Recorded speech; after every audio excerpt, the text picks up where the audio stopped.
Hello, my name is Ashish Udgave. I am working as assistant professor in Department of Mechanical Engineering, Sharad Institute of Technology, College of Engineering, Yatra, Itzelganji. I am welcome to all in the lecture of equilibrium, module number 2nd. In last video, we have solved the problems on non-concurrent force system and we have covered the concept of necessity of knowledge of engineering mechanics and basis of assumptions. Today, in video number 9, we are going to cover the concept of equilibrium, free body diagram, Lami's theorem, and to solve the problems on Lami's theorem. Introduction of equilibrium. In previous chapter, we have found out the resultant of different system of forces in magnitude and direction. Body acted by a system of forces moves along the line of action of resultant. If this body is brought to rest, then resultant causing linear motion becomes zero and body is said to be in equilibrium. As a resultant is zero, its component will also be zero. That is, summation fx must be zero and summation fy must be zero. If the body rotating under the action of movement of a couple is brought to rest, then movement causing the rotation also becomes zero and the algebraic sum of movement of all the forces about any point is also be zero. That is, summation of a movement must be equal to zero. Only one force is not sufficient to keep the body at rest or in equilibrium. At least two forces are required to keep the body in equilibrium. Therefore, definition of equilibrium: any system of forces which keeps the body at rest is said to be in equilibrium. Or in other words, when the system of forces acting on the body is at rest, then it is said to be in equilibrium. As we have already explained that if the resultant of the body is 0, then summation fx must be 0, summation fy must be 0.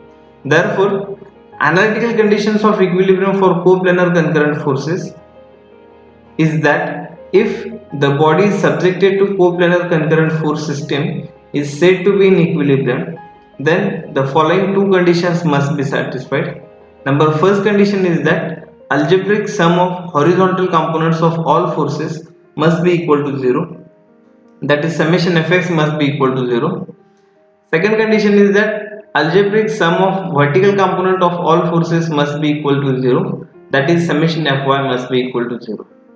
Now, next point is that analytical condition of equilibrium for coplanar non-concurrent forces. If the body is subjected to coplanar non-concurrent forces is said to be at rest or in equilibrium, then following three conditions must be satisfied. First condition is that algebraic sum of horizontal component of all forces acting on a body must be equal to 0. That is, summation fx must be equal to 0. Second condition, algebraic sum of vertical component of all forces acting on a body must be equal to 0. That is, summation fy is equal to 0. And third condition is that algebraic sum of movement of all forces about any point must be equal to 0. That is, summation of movement about any point should be 0. Now we will see graphical conditions of equilibrium. There are two graphical conditions of equilibrium which are mentioned as follows in short. First condition is that vector diagram must be a closed figure, and second condition is that funicular polygon must be a closed figure. If the system of forces is acting on a body in equilibrium, then the resultant is 0. Therefore, as explained in polygon law of forces, or vector diagram must be a closed figure. There is no joining of beginning of the first force to the end of last force, but they coincide at one point in case of coplanar concurrent force system. In short, vector diagram or force diagram must be a closed figure. It is the first graphical condition of equilibrium. Second condition is that if the system of forces acting on a body are in equilibrium, then funicular polygon or link polygon must be a closed figure in case of coplanar non-concurrent force system. This is the second graphical condition of equilibrium. Free body and free body diagram. In statics, for considering the equilibrium of the bodies under any system of forces, each force is separated from its surrounding. Such a body is known as free body. If all active and reactive forces acting on a free body are shown, the diagram is known as free body diagram. Active forces means applied forces and weight of the body. Reactive forces means reactions offered by floor, walls, strings, cables, hinges or roller support, etc. Therefore, definition for free body diagram: the diagram by which two or more bodies in contact can be separated by their surroundings is called as free body diagram. In this figure, a sphere is kept on a stable surface or horizontal surface. Please note that reaction force or reactive forces or reaction always goes normal to the plane of contact. As in previous diagram, FBD for the sphere kept on horizontal surface is shown in this diagram. We know that the sphere is kept on a horizontal surface, therefore surrounding of the sphere is the horizontal surface. Now active force is nothing but weight of the sphere, and reactive, which is denoted by W, and reactive force is the R, which is acting in upward direction. This diagram shows FBD for the sphere kept on horizontal surface. Second problem or second case, FBD for a sphere kept in a notch or in between two inclined surfaces. In this figure, figure number 4.7.3, the sphere is kept in a notch. This sphere is rest in a notch at 2 points, namely A and B. In this diagram, W be the active force, that is nothing but weight of sphere acting in downward direction, which is active force. And at point A and at point B, there should be a reactive force or reactions. Reaction at point A will be denoted by RA and reaction at point B will be denoted by RB. Both the reactions are perpendicular to the supporting surfaces. These RA and RB are the reactive forces. Now, figure 4.7.5 shows the FBD, that is free body diagram, which indicates all the active forces and reactive forces. Now, next point is the significance of FBD. Problems on statics can easily be solved or simplified by constructing free body diagram. Force system acting on two or more bodies in contact can be shown properly by this diagram, such that problems on static becomes very simple for further solution. Lamis theorem. Statement of the Lamis theorem is that if three coplanar forces acting on a body at a point kept in equilibrium, then each force is directly proportional to sine of the angle between other two forces. Consider this figure. Let F1, F2 and F3 be the three forces acting on this rigid body. Let theta1, theta2 and theta3 be the angles made by these three forces with each other.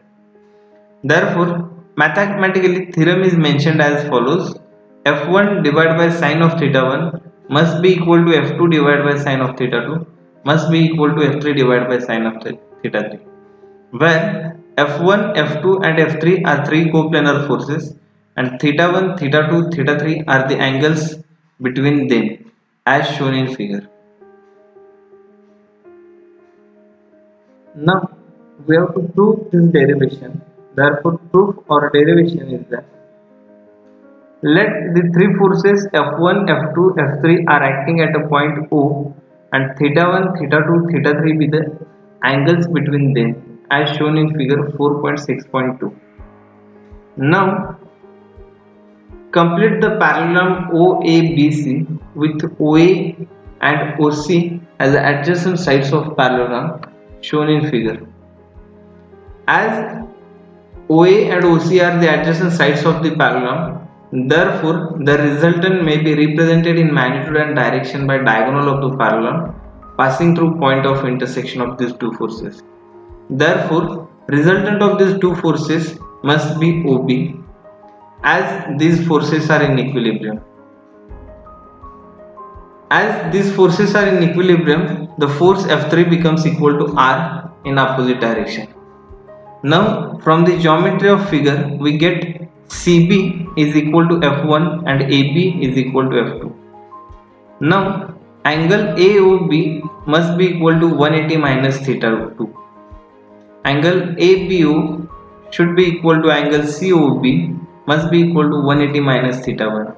We will call this as the equation number 2. And angle BAO is equal to 180 minus angle AOB plus angle ABO. We have value of angle AOB is equal to 180 minus theta 2 and we have angle ABO is equal to 180 minus theta 1.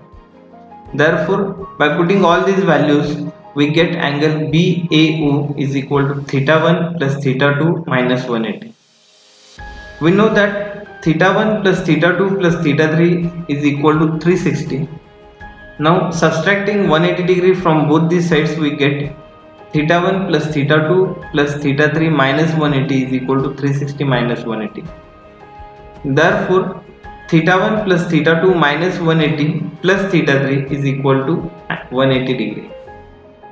Since we know that angle BAO plus theta 3 is equal to 180, therefore angle BAO is equal to 180 minus theta 3. Now from equation 1, 2 and 3 we know that angle AOB is equal to 180 minus theta 2. Angle ABO is equal to 180 minus theta 1 and angle BAO is equal to 180 minus theta 3. Now by applying sine rule for triangle AOB we get OA upon sine of angle ABO is equal to AB upon sine of angle AOB is equal to OB upon sine of angle BAO. We know that angle ABO, angle AOB and angle BAO. Therefore we get OA upon sine of 180 minus theta 1 is equal to AB upon sine of 180 minus theta 2 is equal to OB upon sine of 180 minus theta 3.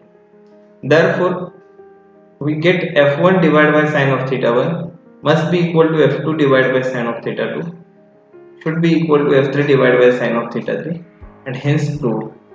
Since we know that AO is equal to F1, AB is equal to F2 and OB is equal to F3. We also know that sine of 180 minus theta is equal to sine of theta. Now limitations of Lami's theorem. First limitation is that Lami's theorem is applicable only if the body is in equilibrium. Second limitation, the theorem is not applicable for parallel or non-concurrent forces. Third limitation is that the theorem is not applicable for more than or less than 3 concurrent forces. And last limitation is that this theorem is not applicable for non-coplanar forces. Now necessary conditions for applying Lami's theorem. The necessary conditions for applying Lami's theorem are: number 1, out of 3 forces at least one force must be known force. Number second condition is that out of 3 angles any 2 angles must be known. Third condition is that Lami's theorem is based on sine rule for solving the triangle and it is a relationship between side and the angle opposite to it. But sometimes in problems like jeep frame, the 3 lengths, vice versa, length of tie, length of jeep, length of post are given. In such cases, the use of cosine rule should be made first to solve the triangle and then Lami's theorem can be applied. Fourth condition is that Lami's theorem is applicable only when three coplanar concurrent forces keep the body at rest. That is, the resultant of any two forces must be equal, opposite, and collinear with third force. Now we will solve first problem on Lami's theorem. A sphere of weight 400 Newton rests in a groove of smooth inclined surfaces which are making 60 degree and 30 degree inclinations to the horizontal. Find the reactions at contact surface. In this figure, given entities are weight of sphere is 400 Newton and inclination of inclined planes are 60 degree and 30 degree. In this problem, we have to find the reactions at point A and point B. Now, as the inclination of 60 degree plane with respect to horizontal is 60 degree, therefore angle between RA and horizontal surface is 30 degree. Similarly, angle between RB and horizontal surface is 60 degree. Now, the sphere is in equilibrium under the action of forces. Therefore, by applying Lami's theorem, RA divided by sine of 30 must be equal to RB divided by sine of 60 must be equal to 400 divided by sine of 90. Now, by equating these these equations, we get RA is equal to 200 Newton and RB is equal to 346.4 Newton.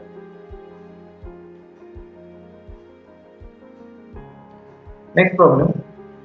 A sphere weighing 500 Newton is supported by two planes. One plane is vertical and other is inclined at 60 degree to the horizontal. Calculate reactions at the planes. In this figure, let A and B be the contacting points at which the sphere is resting in notch or in groove, and angle between inclined plane and horizontal plane is 60 degree. Now, at point A, there is a reactive force. Therefore, reaction at point A must be horizontal because supporting surface is a vertical surface, and RB is perpendicular to the supporting surface. That is nothing but angle of RB with respect to horizontal must be equal to 30 degree. Weight of the body is always acting in downward direction. In this figure, weight of the body is equal to 500 Newton, which is active force, and RA and RB be the reactive forces. Now, applying Lami's theorem at O, we get RA divided by sine of 60 is equal to RB divided by sine of 90 is equal to 500 divided by sine of 150. Therefore, by equating this equation, we get RA is equal to 866 Newton and RB is equal to 1000 Newton. Please note that this video is prepared for academic use only. To understand the concept of equilibrium, free body diagram, Lami's theorem, and to solve the problems on Lami's theorem for UG students only. Thank you. Thanks a lot. For any query, please feel free to contact me on mail or on mobile. Thank you.